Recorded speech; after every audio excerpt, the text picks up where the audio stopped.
ආයුබෝවන් සුබ දවසක්. අද අපි කතා කරමු ජනවාරි මාසේ මම මොනවද කියෙව්වේ කියලා. ඉතින් කොහොම මොනවා හිතාගෙන ඉඳියත් මේ මාසේ කියවන්න පුළුවන් උනේ එක පොතයි. ඒත් ඊට කලින් මාසේ ඉඳන් ඒ කියන්නේ ගිය අවුරුද්දේ ඉඳලා මම ටික ටික කියෙව්වා මහා පුරුෂයෙකුට බිරිඳක්ව කියන පොත. ඒත් තාමත් ඒ පොත නම් ඉවර කරන්න පුළුවන් උනේ නැහැ. ඉතින් ඊට අමතරව මම මේ අවුරුද්දේදී මිලදී ගත්තා රළ කියන කෘතිය. මේක ස්වයං චරිත අපදානයක් වගේ එකක්. ඒ කියන්නේ තමන්ගේ ඇත්ත අත්දැකීමකින් ලියපු කෘතියක්.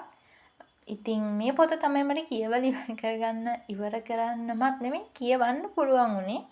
ඇත්තටම මේ පොත ඉවර කරන්න උනේ නැහැ. ඉවර කරනවා කියලා කියන්නේ මුල ඉඳන් අගට සම්පූර්ණයෙන්ම පොත කියවන්න හම්බුනේ නැහැ. ඒ ඇයි කියලා මම පොත ගැන කතා කරද්දී කියන්නම්. ඉතින් මම ජනවාරි මාසේ කියවපේ විශිෂ්ට කෘතිය තමයි රළ වේව්. මේ පොත ලියන්නේ සොනාලි දරණියගල. මම කියවන්නේ මේකේ පරිවර්තනය. ඉතින් මේ පොතේ පරිවර්තක තමයි මාලිනී ගෝවින්නගේ. රළ කියලා කියන්නේ ලංකාවේ අපි මුහුණ දුන්නු භයානකම ස්වභාවික විපත් වලින් එකක් වුණු 2004 අවුරුද්දේ ඇතිවෙච්ච සුනාමිය කියන ස්වභාවික ව්‍යසන තත්වයට මුහුණ දුන්නු සොනාලි දරණියගල තමන්ගේ ඒ අත්දැකීම සහ තමන් කොහොමද ඒ තත්වයෙන් ඒ ව්‍යසන තත්වයෙන් පස්සේ තමන්ගේ ජීවිතයට මුහුණ දුන්නේ කියන එක ගැන විස්තර කරන කතාවක්. ඉතින් සමහර විට මේ වීඩියෝ එක අහන ඔබටත් මේ සුනාමි ව්‍යසනයේ සම්බන්ධ අත්දැකීම් ඇති. මම නම් ඒ වෙද්දි ගොඩක් පොඩි ළමයෙක්. මට එතකොට ඇත්තටම වෙන්නේ අවුරුදු 3ක් වගේ. ඉතින් මට හරියටම ලොකු මතක නැහැ ටීවී එකේ මේ ගැන පෙන්නනවා කියලා මතකයි. හැම අවුරුද්දකම ඊට පස්සේ දෙසැම්බර් මාසේ 26 වෙනිදාට මේ ගැන ප්‍රවෘත්ති වැඩසටහන යනවා කියලා මතකයි. හැබැයි මමත් ඉන්නේ මුහුදට ගොඩක් කිට්ටුව නගරයක. ඉතින් හැබැයි අර ඒ වීඩියෝ දකිද්දී සහ දැන් භූගෝල විද්‍යාත්මකව මේ සුනාමි කියන තත්ත්වය ඇති වෙන්නේ කොහොමද කියලා දන්න නිසා තාමත් සමහර වෙලාවට මුහුදට බයයි.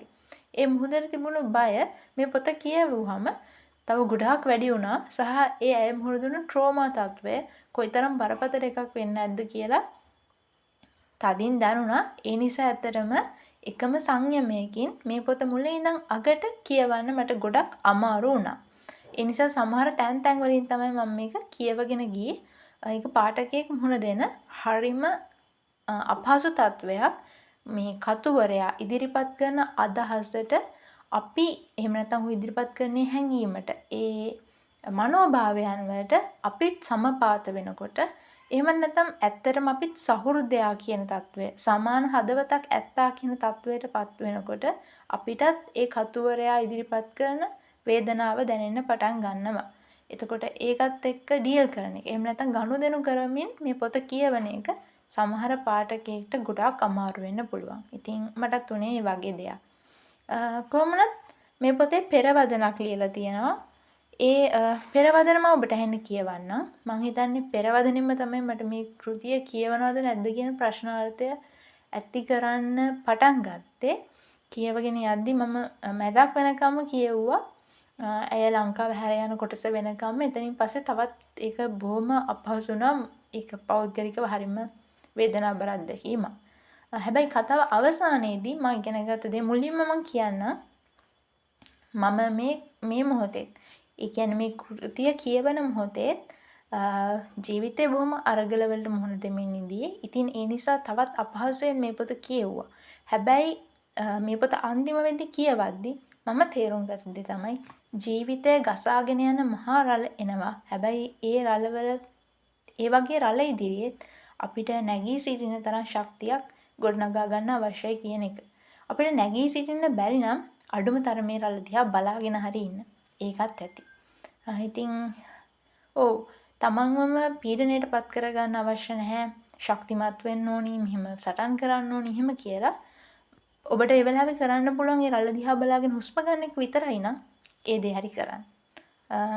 ඉතින් අපි අහලා බලමු. ඇයි කොහොමද පෙරවදන ලියලා තියෙන්නේ කියලා. ඇත්තට මේ පෙරවදන පරිවර්තක විසින් ලියන ලද පෙරවදන. මෙන්න මෙහෙමයි. එළඹෙන දුක්ඛ දෝමනස්යන් හා වේදනාවන් දරා ගැනීම සඳහා මනුෂ්‍යයා සතු ශක්තිය අසීමිතය. එසේ වුවද මෙම ශක්තිය මෙහෙයවීම පිණිස ඔහුට හෝ ඇයට සිය ආධ්‍යාත්මය සමග බිහිසුණු හා දුක් මුසු අරගලයක යෙදෙන්නට සිදුවෙයි. මෙම අරගලයෙන් පරාජය වීම යනු සිය දිවි නසා ගැනීම හෝ වෙන යම් ආකාරයකින් ජීවිතය විනාශ වීම විය හැකිය. එහෙත් මෙම කෘතියෙහි නිර්මාතෘවරිය වන සොනාලී දැරණියගල ඇය මුහුණ පාන මහා ව්‍යසනයෙන් පසු සිය ආධ්‍යාත්මය සමග ගෙන යන අරගලයේදී එසේ විනාශ නොවේ. වියෝ සිය ආදරණීයන්ගෙන් ලද ස්නේහයේ මතකය යළි යළිත් කැඳවා ගැනීමෙන් ඇය පියවි ලෝකයට පැමිණෙන්නීය. යථාර්ථයට මුහුණ දීමට ශක්තිය ලබන්නීය. අනුකම්පාව. ඇය අපේක්ෂා නොකළාය. වියෝ දුකෙන් වියපත් ඇගේ ආධ්‍යාත්මය භාවාතිශය වීම පිටු දැක්කේය. එඩිතරව, අවංකව, සරලව, සොඳුරු මතක සටහන් පෙළක් සහ සිය මතකය පාඨකයා හමුවේ තබන්නට සිය ආදරණීයන් ඇයට දුන් කොන්දේසි විරහිත සෙනෙහසින් ඇය ලද සතුටම ඇය අනුප්‍රාණයක් වූයේය.